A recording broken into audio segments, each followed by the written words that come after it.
So 9 things that help me have a life. I feel a little like David Letterman. We I love need some lists. blue cards. 9 things. All right. Number 1 is that we hire for culture, not just excellence. So if you are an asshole with an amazing portfolio, you are not getting into IDEO.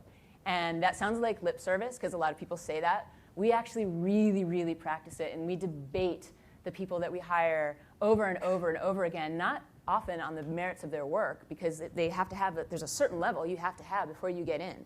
It's like, do we want to hang out with this person? And that's so huge.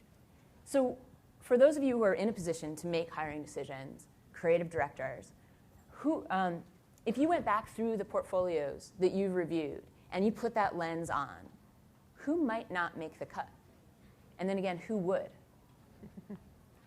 So number 2, we value collaboration over competition. So sharing knowledge is actually part of your job at IDEO. And you're measured on it, right? It's not just like we say it. You're measured on it. And you move up in the company by actively helping others. So we've built that into the system. And lone wolves just are not going to make it very far. Number 3 is that we ask each other for help. So how easy and at the same time like incredibly hard is that?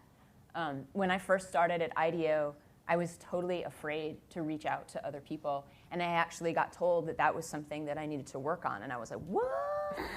Like, I was so offended by that. Like, that someone was saying that I couldn't do my job well on my own. But that wasn't really what the case was at all.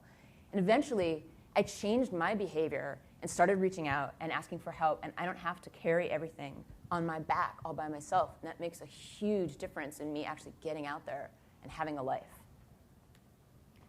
Number 4, we talk about our personal commitments and expectations.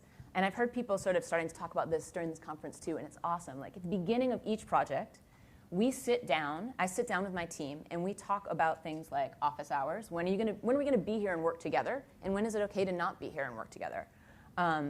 Days when we might have classes, family plans, all those sort of things. And it doesn't have to do with the client's schedule. Yeah, we're gonna talk about that, but let's talk about our schedules first.